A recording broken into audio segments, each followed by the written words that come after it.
Bună ziua din nou, dragi copii! Ne-a fost tare dor de voi și abia așteptam să vă spunem din nou o poveste. Nu uitați că povestim pentru că știm că în fiecare legendă sau poveste se află ascuns o învățătură sau un tâlc de care veți avea nevoie la un moment dat în viață. Astăzi am ales să continuăm seria poveștilor noastre minunate cu o poveste a lui Ion Creangă, Moș Ion Roată și Unirea. La 1857, pe când se fierbea unirea în Iași, boierii moldoveni liberari, ca Deal de Costache Hurmuzachi, Mihail Cogălnicianu și alții, au găsit cu cale să cheme la adunare și câțiva țărani fruntași, câte unul din fiecare județ, spre a lua și ei parte la facerea acestui măreț și nobil act național.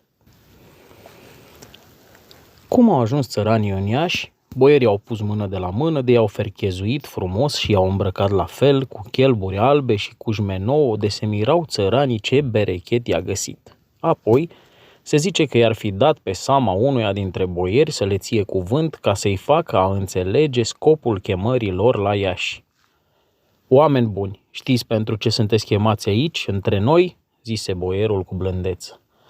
Vom ști cu coane, de nici spune, răspunse cu sfială un țăran mai bătrân, scărpinându-se în cap. Apoi, Iacace, oameni buni, de sute de ani, două țări surori creștine și megieșe, Moldova noastră și Valahia sau țara muntenească, de care poate ați fi auzit vorbindu-se, se sfâșie și se mănâncă între dânsele spre cumplita urgie și peire a neamului românesc. Țări surori și creștine, am zis, oameni buni, căci precum ne închinăm noi moldovenii, așa se închină și frații noștri din Valahia. Statura, vorba, hrana, îmbrăcămintea și toate obiceiurile pe care le avem noi le au întocmai și frații noștri munteni. Țări megieșe, am zis, oameni buni, căci numai pârâoașul Milcov ce trece pe la Focșani le desparte. Să-l secăm dar dintr-o sorbire și să facem sfânta unire, adică înfrățirea dorită de strămoșii noștri, pe care ei n-au putut să o facă în împrejurările grele de pe atunci. Iaca, oameni buni, ce treabă creștinească și frumoasă avem de făcut. Numai Dumnezeu să ne ajute. Înțelesați, vă rog, oameni buni, pentru ce v-am chemat. Și dacă aveți ceva de zis, nu vă sfiiți. Spuneți verde, moldovenește, ca la niște frați ce vă suntem, că de aceea ne-am adunat aici. Ca să ne luminăm unii pe alții și nu Dumnezeu să ne lumineze pe toți cum a ști El mai bine. Înțelegem cu coane, așa a fi, răspunseră câțiva țărani mai rușinoși. Că, nu-ți știi dumneavoastră ce-i pe lume. Noi, țărănimea de la coarnele plugului, avem să știm ce-i bine și ce-i rău? Ba eu, drept să vă spun cu coane, n-am înțeles. Ci că zise cu îndrăzneală unul dintre țărani, anume Ion Roată. Și apoi chiar dacă ne-am pricepe și noi la câte ceva, cine se mai uită în gura noastră? Vorba aceea cu coane.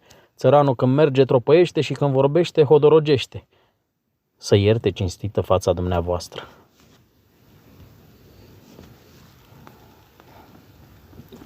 Eu socot că treaba asta se putea face și fără de noi, că, noi nu știm a învârti sapa, coasa și secera, dar dumneavoastră învârtiți condeiul. Și când vreți, știți a face un din alb negru și din negru alb. Dumnezeu v-a dăruit cu minte ca să ne povățuiți și pe noi prostimea. Ba nu, oameni buni, s-a trecut vremea aceea pe când numai boierii făceau toate în țara aceasta și o storceau după plac. Astăzi toți, de la vlădică până la opincă, trebuie să luăm parte la nevoile și la fericirea țării. Muncă și câștig, datorii și drepturi pentru toți deopotrivă, le spuse boierul, apoi despre originea românilor, cum și de cine au fost ei aduși pe aceste locuri, despre suferințele lor și cum au ajuns să fi dezbinați și împrăștiați prin alte țări. Le dă el pilde câte și mai multe, cu smocul de nuiele, cu tauri învrăjbiți și în sfârșit se silește bietul creștin din răsputere, îi face să înțeleagă care sunt roadele binefăcătoare ale unirii, aducându-le aminte că tot pentru unirea tuturor se roagă și Sfânta Biserică în toate zilele, mai bine de 1850 de ani. Ei, oameni buni, cred că acum ați priceput. Priceput cu coane, cât se poate de bine, răspunseră mai toți. Dumnezeu să vă ajute la cele bune. Ba eu tot, nu cu coane, răspunse Moș Ion Roată. Dumnezeu să mă ierte, Moș Ioane, dar dumneata, cum văd, ești cam greu de cap. Ia haidem la grădină să vă facă înțelege și mai bine. Moș Ioane, vezi colo în ogradă la mine, bolovanul cel mare? Îl văd cu coane. Ia fă bine și adă la aici lângă mine, zise boierul, cum ședea acum pe un jilț în mijlocul țăranilor. Să avem iertare cu coane, nu-mi putea, că doar acolo e greutate, nu șagă. Ia cearcă și vezi. Moș Roată se duce și vrea să ridice bolovanul, dar nu poate. Ia du-te și dumneata, Moș Vasile, și dumneata Bade Ilie, și dumneata Bade Pandelachi. În sfârșit, se duc ei vreo 3-4 țărani, urnesc bolovanul din loc, îl ridică pe umere și îl aduc lângă boier. Ei, oameni buni, vedeți? S-a dus Moș Ion și n-a putut face treaba singur. Dacă când v-ați mai dus câțiva într-ajutor, treaba s-a făcut cu ușurință, greutate n-a mai fost aceeași. Povestea cântecului, unde unul nu-i putere, la nevoi și la durere, unde-s mulți puterea crește și dușmanul nu sporește.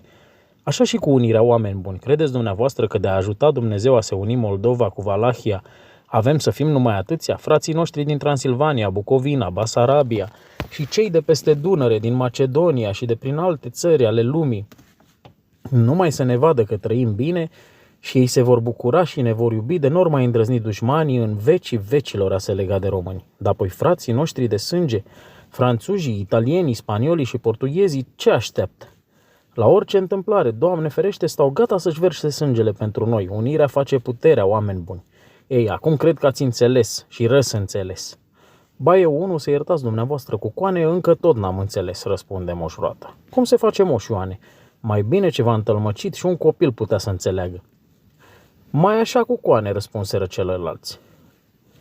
Moș Ioane, zise acum boierul, cam tulburat de multă oboseală, ia spune dumneata în legea dumitale, cum ai înțeles, cum n-ai înțeles, de când se face atâta vorbă să auzim și noi. Dă cu coane, să nu vă fie cu supărare, dar de la vorbă și până la faptă este mare deosebire. Dumneavoastră, ca fiecare boier, nu mai ne-ați poruncit să aducem bolovanul, dar n-ați pus umărul împreună cu noi la adus. Cum ne spuneați dinioară că de acum toți au să iei parte la sarcini, de la vlădică până la opincă. Bine ar fi dacă a fi așa cu coane, că la războiul înapoi și la pomană năvală, parcă nu prea vine la socoteală. Iar de la bolovanul dumneavoastră am înțeles așa, că până acum noi, țăranii, am dus fiecare câte o piatră mai mare sau mai mică pe umere. Însă acum suntem chemați a purta împreună tot noi o pinca, o stâncă pe umerele noastre. Să dea Domnul cu coane să fie altfel, că mie unuia nu mi-a pare rău. La aceste vorbe, țăranii ceilalți au început a strânge din umere, a se uita lung unul la altul și a zice: ia, poate că și roata al nostru să aibă dreptate. Iar boierul, luându-i înainte cu glume, a înghițit gălușca și a tăcut molcom. Aceasta a fost povestea noastră de astăzi. Dacă v-a plăcut și vreți să ne auzim curând cu noi povestioare și învățături, nu uitați să ne dați like și subscribe pe canalul de YouTube pentru a crește frumos împreună și a ne auzi în fiecare zi cu o poveste nouă.